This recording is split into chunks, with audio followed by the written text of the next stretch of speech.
नमस्कार दोस्तों, मैं डॉक्टर कार्तिकेय जैन। मैं एक मेडिकल ऑन्कोलॉजिस्ट या ऑन्को फिजिशियन हूँ और मैं कैंसर कीमोथेरेपी में डील करता हूँ। और मैं हिमालय कैंसर हॉस्पिटल वडोदरा और दिवा ऑन्कोहेमेटोलॉजी हॉस्पिटल में कार्यरत हूँ। दोस्तों, मैं कैंसर की बात 5 भागों में करूँगा। पहला कि कैंसर क्या है और कितने प्रकार का होता है। दूसरा कि कैंसर के कारण क्या है या रिस्क फैक्टर्स क्या हैं और उनसे कैसे बचा जा सकता है। तीसरा, कैंसर का निदान कैसे कर सकते हैं और स्टेजिंग कैसे होती है। फिर चौथा कि कैंसर का ट्रीटमेंट कैसे कर सकते हैं, कैसे होता है, और ऐसे कौन से कैंसर्स हैं जो कि बिल्कुल ठीक हो सकते हैं कीमोथेरेपी से। और पांचवा ये कि भाई कोरोना काल में जो पेंडेमिक चल रहा है अभी, उसमें कैंसर के ट्रीटमेंट को कैसे अफेक्ट किया है। तो पहला भाग जो है कि भाई कैंसर क्या है और कितने प्रकार का होता है।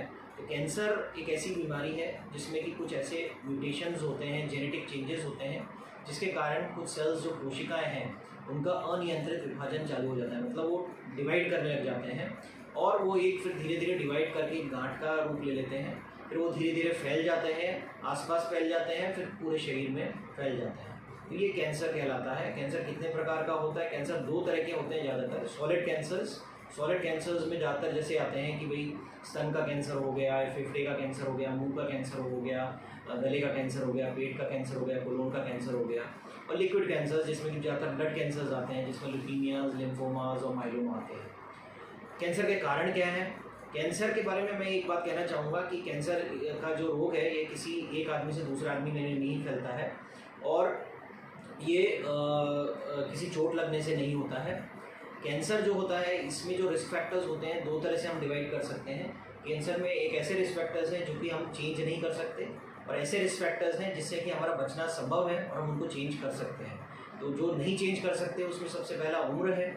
उम्र ऐसी चीज़ है जो कि ज़्यादा उम्र में ही कैंसर्स का रूप देखा गया है, आजकल कम उम्र में भी देखा गया है। और कैंसर का ये उम्र का ऐसा रिस्क फैक्टर है जिसको हम चेंज नहीं कर सकते। दूसरा है कि हेरिडिटरी या एक जनरेशन से दूसरे जनरेशन में जो उस कैंसर का जाना है वो भी एक रिस्क फैक्टर है। वो जेनेटिक्स जिसमें है उनमें होने के चांसेस ज़्यादा रहते हैं, तो ये भी एक ऐसा फैक्टर है जिसको हम चेंज नहीं कर सकते।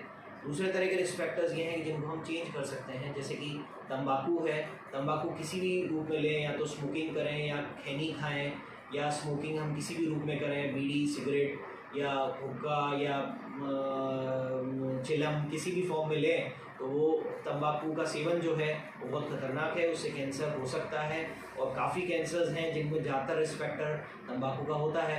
WHO का ऐसा आकलन है कि लगभग तंबाकू रिलेटेड डिजीज़ जो हैं लगभग पर डे 19,000 होती हैं। और तंबाकू रिलेटेड जो डिजीज़ है, कैंसर है, उसको तुरंत आप छोड़ सकते हैं। अगर आप छोड़ दें तो वो कैंसर आपका नहीं होगा, तो उससे बचें और सावधानी बरतें। और रिस्क फैक्टर्स कौन से हैं? जो कि जैसे कि अल्कोहल है, उससे भी कैंसर हो सकता है। इसके अलावा रेडिएशंस हैं, इसके अलावा केमिकल्स हैं, इंसेक्टिसाइड्स हैं, पेस्टिसाइड्स हैं, इनसे भी कैंसर हो सकता है। कुछ रिस्क फैक्टर्स ऐसे हैं जैसे कि हम बदल सकते हैं जिनको, जैसे कि हमारा फूड है, जैसे हम हेल्दी फूड लें, जैसे फ्रूट्स, वेजिटेबल्स, पानी की मात्रा ज़्यादा लें, तो उससे कैंसर कम होता है। इसके अलावा जंक फूड अगर लेते हैं, ज़्यादा मोटापा रहता है, तो उससे कैंसर का रिस्क बढ़ता है। इसके अलावा कुछ कीटाणु हैं, वायरसेस हैं, जैसे कि hepatitis B, C virus, HIV virus, उससे भी कैंसर हो सकता है। इसके अलावा कुछ बैक्टीरिया हैं, उससे भी कैंसर हो सकता है। तो मोटे मोटे रूप में ये सारे फैक्टर्स हैं जिससे कि कैंसर हो सकता है। इसके बाद हम बात करेंगे कि कैंसर का निदान कैसे कर सकते हैं और स्टेजिंग क्या होती है। कैंसर का निदान में ये है कि सबसे पहले जब हमारे पास OPD में पेशेंट आता है तो हम उसकी पूरी हिस्ट्री लेते हैं। हिस्ट्री में उससे सारे सवाल पूछते हैं, जैसे कि फॉर एग्जांपल अगर मान लो उसको गांठ है तो गांठ कब से हुई, गांठ कितने दिन से बढ़ रही है, उसके और क्या सिम्टम्स हैं साथ में। तो ये सब पूरी हमारी हिस्ट्री लेते हैं, फिर उसको पूरा एग्जामिन करते हैं पेशेंट को कि भाई उसके पास और कहीं गांठ तो नहीं है। तो इस तरह का पूरा एग्जामिनेशन करते हैं। उसके बाद उसमें सुई की जांच करते हैं। सुई की जांच 2 तरह की होती है, तो FNAC होती है, बायोप्सी होती है। FNAC में सिर्फ सुई से पानी खींचते हैं और बायोप्सी में थोड़ा सा टुकड़ा लेते हैं, तो वो सब उससे कंफर्म हो जाता है। इसके अलावा उसका एक्सटेंट देखना होता है, तो उसके लिए हम कुछ न कुछ जैसे एक्सरे है, सोनोग्राफी है, या फिर बड़े CT स्कैन है, MRI है, PET CT स्कैन कराते हैं, या मेमोग्राफी है वो कराते हैं स्तन कैंसर में। इसके अलावा जो है कुछ ब्लड की जांचें होती हैं, जैसे कि सीबीसी की जांच है या कुछ ट्यूमर मार्कर्स हैं, उससे भी कैंसर का पता लगता है। इसके अलावा बोन मैरो एस्पिरेशन बायोप्सी है, वो भी उससे भी जैसे ब्लड कैंसर्स का पता लग सकता है। ये सब कैसे जांच करते हैं वो सब है। इसके अलावा जो है स्टेजिंग कैसे होती है कि स्टेजिंग 0 होती है, जिसमें कि सिर्फ कैंसर जो होता है बेसमेंट मेम्ब्रेन में रहता है और वो ज़्यादा फैलता नहीं है, सिर्फ वहीं रहता है। स्टेज 1 में थोड़ा सा वो डीप होता है लेकिन ज़्यादा नहीं फैलता है। स्टेज 2 में और ज़्यादा डीप हो जाता है। स्टेज 3 में वो लोकली एडवांस्ड हो जाता है, मतलब आसपास के टिश्यूज़ में फैल जाता है और लिम्फ नोड्स में भी जा सकता है। स्टेज 4 में वो पूरे शरीर में फैल सकता है, जैसे कि स्तन का कैंसर मान लो लिवर में चला गया, बोन्स में चला गया, लंग में चला गया। ये सब स्टेजिंग इस तरह से कर सकते हैं। ट्रीटमेंट पे आए तो ट्रीटमेंट 3 तरीके से हो सकता है, या तो ऑपरेशन हो, या कीमोथेरेपी हो, या सेक हो। कीमोथेरेपी जो है उसके बारे में बात करूँगा। कीमोथेरेपी हम कैसे डिसाइड करते हैं? कीमोथेरेपी में ये है, हम पेशेंट में देखते हैं कि भाई वो कितना चल फिर पा रहा है या दौड़ पा रहा है, कितनी उनमें शक्ति है, मतलब उसकी परफॉर्मेंस स्टेटस देखते हैं। फिर उसमें देखते हैं कि भाई उसमें और दूसरे रोग तो नहीं है, जैसे बीपी, डायबिटीज़, हार्ट का प्रॉब्लम तो नहीं है। उसके ऑर्गन फंक्शंस कैसे हैं, लिवर फंक्शंस या रीनल फंक्शंस कैसे हैं, पेशेंट में खाना पीना उसका कैसा हो पा रहा है। फिर उसमें ये भी देखते हैं कि भाई ये इसमें कैंसर हम क्योर कर सकते हैं या नहीं कर सकते, इसमें पूरी तरह से जड़ से जा सकता है नहीं जा सकता। तो वो सब हम इसमें कीमोथेरेपी चालू करने से पहले उसमें देखते हैं। फिर पेशेंट की उम्र कितनी है ये भी उसमें देखते हैं। अगर ज़्यादा उम्र है तो वो कम टॉलरेट कर पाएगा, इस हिसाब से हम उसको आकलन करते हैं कीमोथेरेपी डिसाइड करने से पहले। फिर कीमोथेरेपी जो होती है वो किसी भी फॉर्म में हो सकती है, जैसे कि आईवी फॉर्म में हो सकती है, सबक्यूटेनियस दे सकते हैं, आईएम दे सकते हैं, या गोलियों के फॉर्म में, जैसे कि टारगेटेड थेरेपी है वो गोलियों के फॉर्म में होती है। उनका रिस्पॉन्स लगभग कीमोथेरेपी के बराबर होता है और साइड इफ़ेक्ट्स भी कम होते हैं। कुछ और आईवी इंजेक्शंस हैं, जैसे इम्यूनोथेरेपी आजकल नई आ गई है, वो ऐसी थेरेपी है जिसको आईवी लगती है लेकिन उससे इम्यूनिटी आदमी की बढ़ जाती है कैंसर के अगेंस्ट लड़ने में। तो वो सब तरीके हैं। इसके अलावा जो है कैंसर की जो कीमोथेरेपी का प्रोटोकॉल है ये या तो 1 दिन का होता है, या 2 दिन का भी हो सकता है, 3 दिन का भी हो सकता है, 5 दिन का भी हो सकता है। वो हर हफ्ते लग सकता है, 2 हफ्ते लग सकता है, 3 हफ्ते लग सकता है।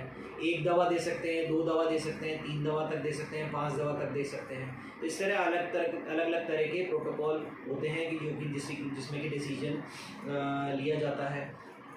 इसके बाद जो है कीमोथेरेपी के साइड इफ़ेक्ट्स में ये है कि कीमोथेरेपी का साइड इफ़ेक्ट जो है उसमें टीएलसी कम हो सकता है, जैसे माइलोसप्रेशन है तो उसमें बुखार आ सकता है या इन्फेक्शन हो सकता है किसी तरह का।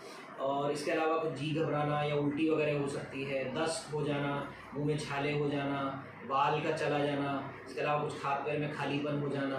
और लॉन्ग टर्म में देखा गया है कि इसमें कुछ तरह के कैंसर भी कुछ कीमोथेरेपी से हो सकते हैं। इसमें प्रेगनेंसी अगर होती है तो प्रेगनेंसी में भी नुकसान हो सकता है कैंसर कीमोथेरेपी से।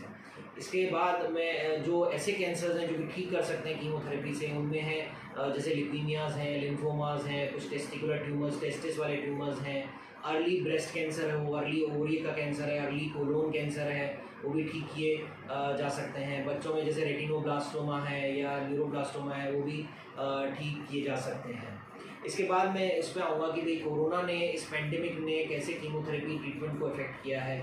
तो कोरोना के कारण जो है हमारा कोई ट्रीटमेंट रुका नहीं है, लेकिन कोरोना में ये हमको ध्यान में रखना पड़ता है कि भाई कैंसर, किसी आदमी में कैंसर उसका क्यूरेबल है या क्यूरेबल नहीं है। जिसमें क्यूरेबल है उसमें हम डोज पूरी रखते हैं और फुल डोज उसको देखते हैं और फुल डोज इंटेंसिटी मेंटेन करते हैं, जितने दिन की देनी है उतने दिन की देते हैं। लेकिन अगर मान लो वो पूरी तरह से ठीक नहीं हो सकता तो हम कोशिश करते हैं कि उसको 1 दिन में ख़त्म करें कीमोथेरेपी, या फिर उसको गोलियों पे रखें और कोशिश करें कि कॉम्प्लिकेशंस कम से कम हो। तो उसके लिए कोई दवा पहले से देनी है तो पहले से देते हैं, गोलियां देनी है तो गोलियां देते हैं। इसके अलावा टीएलसी काउंट कम करने के लिए जो इंजेक्शंस होते हैं वो भी ज़्यादा देते हैं, जिससे कि उनका टीएलसी काउंट कम नहीं हो, इन्फेक्शन नहीं हो और कॉम्प्लिकेशंस नहीं हो। इसके अलावा जो है ओपीडी में कुछ हम प्रिवेंशन के मेजर्स रखते हैं कि जब भी ओपीडी करते हैं तो हम खुद मास्क पहनते हैं, फेस शील्ड पहनते हैं, ग्लव्स पहनते हैं, कैप पहनते हैं सर्जिकल। इसके अलावा पेशेंट को 2 फीट या 3 फीट की दूरी पे बैठाते हैं और स्टाफ को भी यही इंस्ट्रक्शंस हैं कि स्टाफ भी जब कीमोथेरेपी देता है तो भी इस बात का ध्यान रखता है।